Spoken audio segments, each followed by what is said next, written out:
Alright, so we are here at Cody Park, and this is Challenger number 3977, one of the two preserved Union Pacific Challenger locomotives, 4664 wheel arrangement. This one's painted in a beautiful Greyhound scheme with the yellow stripe. This was UP's passenger scheme back in the days where steam locomotives hauled UP's crack passenger trains. So we'll do the standard walk around, and then we'll go on up into the cab and take a look in there. This is one of the few displays where you can actually walk into the cab and take a seat, and it is immaculately preserved, so a lot of the controls are still there and everything. So we got our pilot here, the retractable coupler behind the door, the front shield behind which sits the cross compound air compressors and the air compressor intercoolers. We got our Alesco exhaust steam injector, our wind wings to lift the smoke above the line of sight of the fireman and the engineer. It's your forward set of cylinders, valve gear, DV7 lubricator, exhaust injector water overflow, rear set of cylinders. Get your air tanks for the air brake system. We step back a little bit. I don't know if they took the whistle off or not. That'd be the smart thing to do, especially if it's sitting outdoors here. There shouldn't be a whistle up top. Yeah, smart. So yeah, they took the whistle out. I think the stack is covered to prevent water from getting into the smoke box.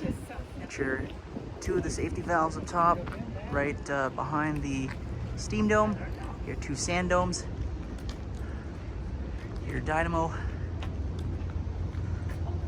and here is your firebox. This is an oil-fired locomotive, so instead of a ash pan with a grate, you have a firing pan. Your cold water pump for the exhaust steam injector, and then your various connections underneath the cab. So again, oil-fired, so there is no stoker here. I believe this locomotive was built as a coal-fired locomotive and converted later in its life to oil firing. You got your drawbars connecting the locomotive to the tender. It's your standard class 25C tender. Holds in an oil configuration 6,200 gallons of fuel oil and 25,000 gallons of water. The tender plate seems to be missing off of this one, so off the top of my head, I don't know exactly which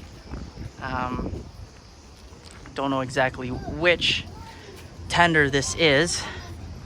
Normally the plate would be, I believe it's usually on the other side, but in this location on the other side. So we'll step on over. Last time it was painted was in 2001.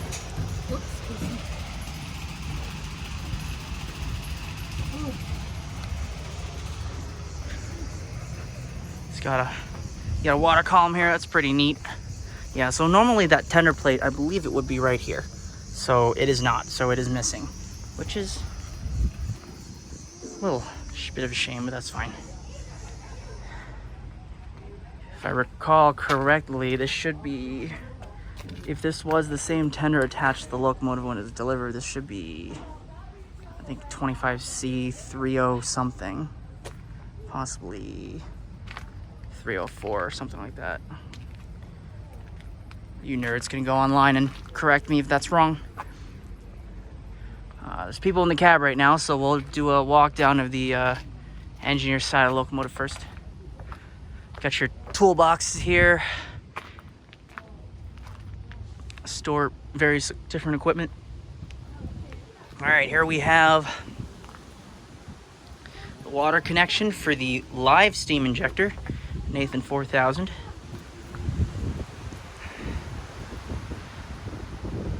got your overflow for the live steam injector here, and your automatic blowdown exhaust here that runs up to the top where the sludge remover is located.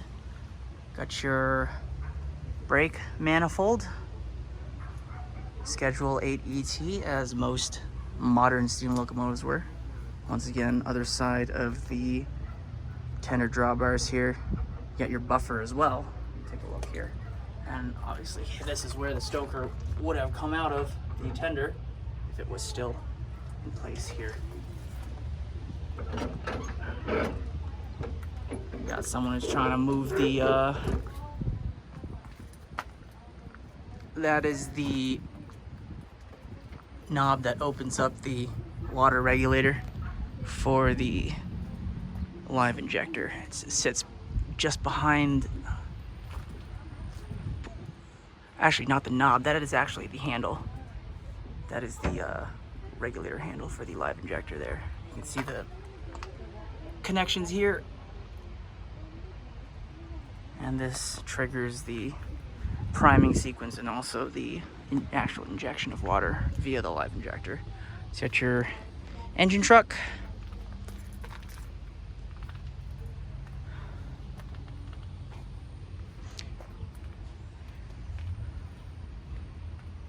brake shoe, pretty well worn brake shoe. You got your 69-inch drive wheels here with your associated connecting rods and main rods and all such. Engineer side lubricator, wall shirts, valve gear, eccentric link. And then here is your power reverse.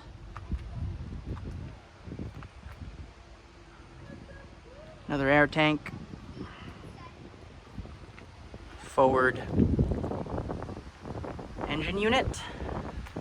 Forward lubricator on the engineer side, and then you can see all the different lubrication lines that come off of the automatic lubricator to feed all of the different points of lubrication that were required. Some including the multiple bearing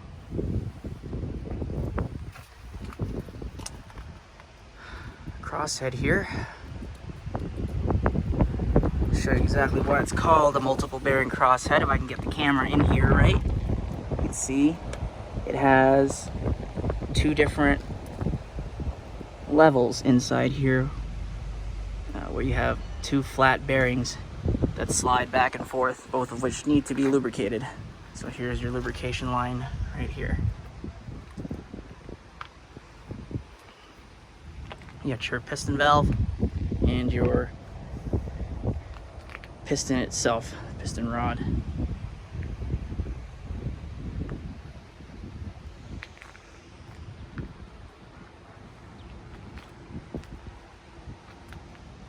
Got the other cross compound compressor. These locomotives were equipped with dual cross compound compressors because they were expected to be able to charge up mile-long freights. And without all of that CFM capability, you would never be able to charge your train up at a reasonable rate. So let's head on back. Maybe the cab is free now. We can take a look on inside. I can still hear people up there.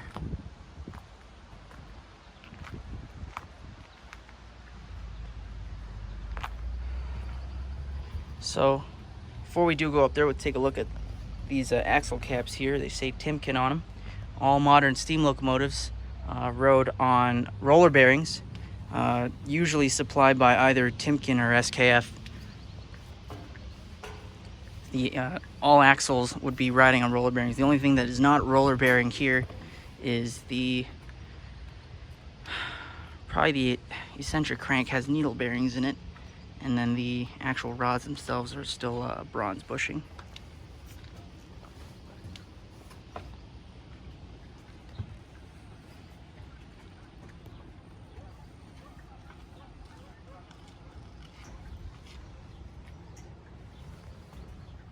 All right, so right before we go in the cab, I just want to take a look at this little handy chart here. This is the oil level indicator. There's a dipstick somewhere, I believe, on the top of here, or maybe at the very top of the tender actually. And you could take that dipstick out, and it would show you a reading, and you would take that reading and you would take it to this chart, and it would tell you how much oil you had left in the tender. As you can see, the maximum oil capacity here is just a little over 6,200 gallons. Probably usable oil is probably closer to 6,000. Tanks always have a maximum capacity and usable capacity.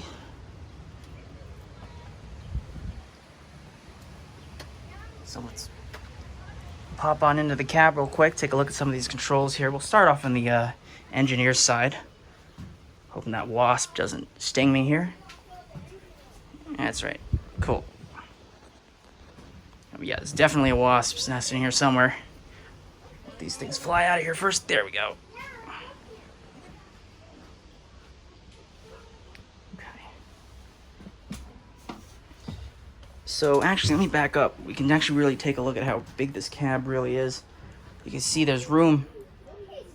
There's room enough for a rider's seat behind the engineer's seat.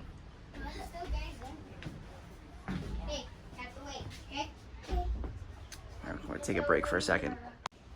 Okay, so the other tourists have cleared out, so we can take a look at the engineer's controls. We'll sit in the jump seat back here. Let's see. That's your live injector water valve here, open and shut to supply water to the live injector. As we sit back here, we take a look at the controls. We have our live injector regulator. You got your, it's actually currently in the prime position. Full off is a little bit further forward. So you pull that handle into the prime position for a few seconds and then move it back into the regulating positions here, as noted by the teeth towards the end of the quadrant. Now coming up, we got a speedometer. I don't recall if these were delivered with one or if they were introduced sometime into the service lives. I know the 4000s did not have speedometers when they were built. You got your brake stand, Schedule 8 ET. You got your automatic brake, your engine brake or an independent brake. Coming up here, you got a boiler pressure gauge, your throttle, your linkage here, your power reverse right here, the acknowledge valve for the cab signaling, whose display is right up here to the right, which is next to the back pressure gauge. Just below sits the duplex air gauges for your air brakes. You got your headlight controls up here. Other controls sitting back here as well. Sit down here. This is the sludge remover control, or your blowdown. So you would press down on this control. That would blow down your boiler, get rid of foaming in your boiler. Coming down here, this is probably this is the sander, most likely. This one says brake cylinder cutout, so you would probably only be using that in special situations here. Then you have your first service cutout cock here. It's currently in the cut in position, so first service is active. This is the automatic brake stand on the ADT scheduled brake. So all the way over here is your full release. And then you got your running release here, which is where the brake handle would normally be as you're running down the line. The notch it is currently in is your first service notch.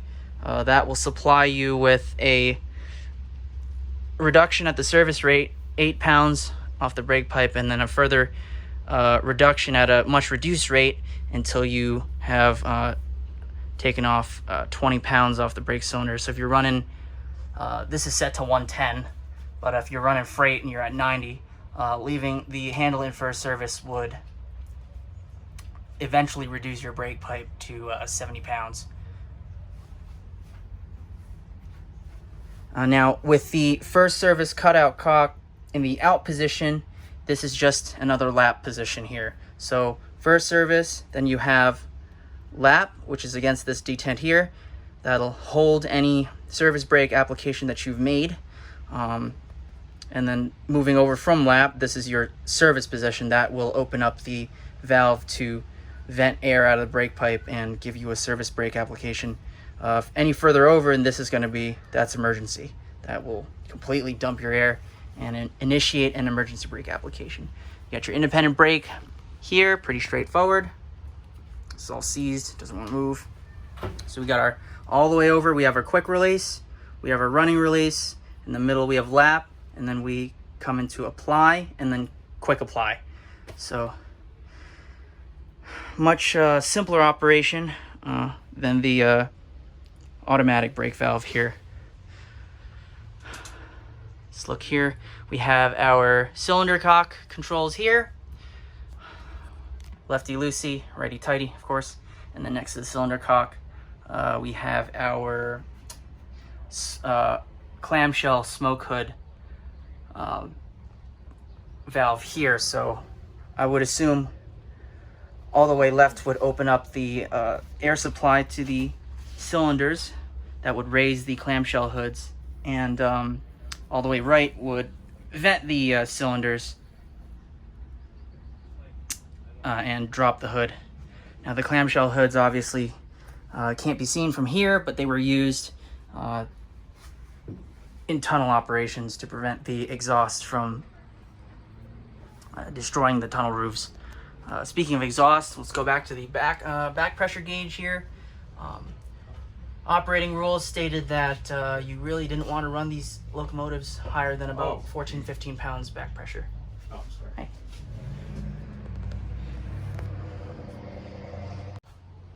All right, so moving over, before we get over to the fireman's side, take a look at the center here.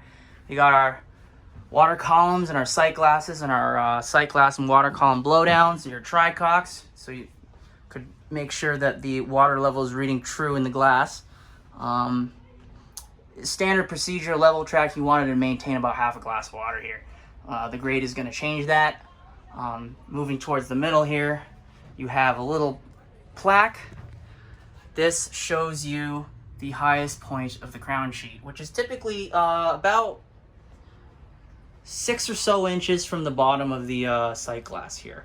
It seems like it's a little bit more just from eyeballing it, but if I remember correctly, some locomotives, the water columns and the sight glasses were adjustable depending on the grade of the territory that or the district that these locomotives would have been assigned to. Coming down here, this is our firebox. You got our firebox doors open. You can look in here. There's a light. There's a little bit of a draft, which is nice. Right down here in the middle, next to that soda cup, that would be where the burner would be for the oil. That would be where the oil was introduced and atomized and burned. And then looking up here, you got our firebox walls here, firebox sheets, and then looking forward into the barrel of the boiler, that is our combustion chamber. And beyond the combustion chamber are the flues and tubes. All right, so moving back here, pan over from the engineer side, up and over to our fireman side. So once again, this is an oil-fired locomotive. So here we have our oil-fired controls. We got our oil regulator here, which is off the quadrant, as it would seem here. So this would, I believe this would have been the shut position here, and then as you pull the handle this way, this would supply more oil to the firebox, yield a higher evaporation rate. You got your atomizer control here. That is the small jet of steam that breaks up the particles of oil introduced by the burner into a fine mist, and that's what helps the oil to ignite and burn in the firebox. Got tank blowback and burner blowback just in case you have blockages. You got a thick chunk of oil in there. I believe that would have used steam to blow the pipes down to clear the blockage, so you could maintain a flow of oil. Tank heater, I think, open heater, closed heater. I don't know if these are tank heaters or something else, but there was a tank heater that would keep the oil warm in the tender so that it was viscous enough, or that it was liquid enough, excuse me, to be able to flow down from the tender into the firebox. Remember, this is there's no pump, there's no oil pump. It's all gravity at work there. So all you're doing when you're opening up the regulators, you're opening up the valve that allows the oil to be pushed into the firebox by gravity from the tender. Coming up here, we have another wasp. You got your blower to induce an artificial draft when the engine is not working hard enough to produce draft. And you got a couple shutoffs here. Steam heat for the passenger cars. Challengers were used pretty regularly in passenger assignments, especially on the Los Angeles division, coming out of LA and over the Cone Pass to Salt Lake City. We got our squirt hose control here that would have allowed the fireman to take a hose that was connected to the tender, and you could wash down the deck and things with it. And over here you have your injector controls. You have your exhaust steam injector starting handle. It's currently in the, I believe it's currently in the on position. Yes, it is. Or is it? Oh, it's actually in the prime position. So the on position is a further notch right here. You can sort of see it right here. You pull it past and it clicks in, and that's on. Yeah, so coming down here we have the index control for the exhaust injector. This controlled the flow of water from the tender to the exhaust injector. The exhaust injector, as I mentioned earlier, is located all the way in the front of the firebox here. Not the firebox, excuse me, the smoke box, all the way at the front of the locomotive. So the water had to be pumped to the live injector, and that was done using the cold water pump that I pointed out earlier when we were outside the locomotive. So this one only reads from 0 to 5. I would have to assume that that means 5 is the maximum setting for the injector here. So currently it is set at a 3.5 here. So this would be probably moderate running. Don't really need that much water. So you got your, up here we have more gauges. This is your exhaust injector gauge here. Shows you the state of the exhaust injector. And then up here we have another boiler pressure gauge for the fireman. I like this. This is a nice touch here. It's a photo of what happens when you let the water fall below the crown sheet, the boiler explosion.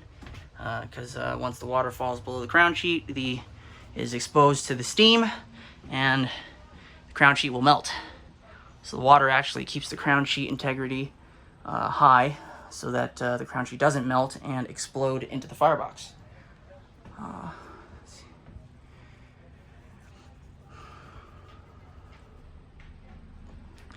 Up here we have our roof vent, and then over here we have our side vents for air, whatnot, and that's pretty much it. Air pump controls up top. You got our blow off controls up there to turn them on or shut them off. And then finally, the final thing is your whistle. So it is obviously, the whistle is obviously not connected to anything right now, so it moves pretty freely. You can see the little pipe for the connection that would run all the way to the front of the locomotive where the whistle would be.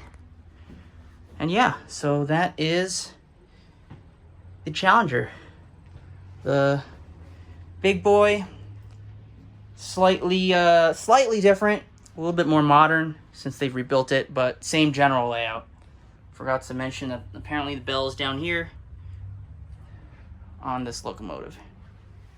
Yeah, so if you got any questions, feel free to shout out in the comments. Thanks for watching.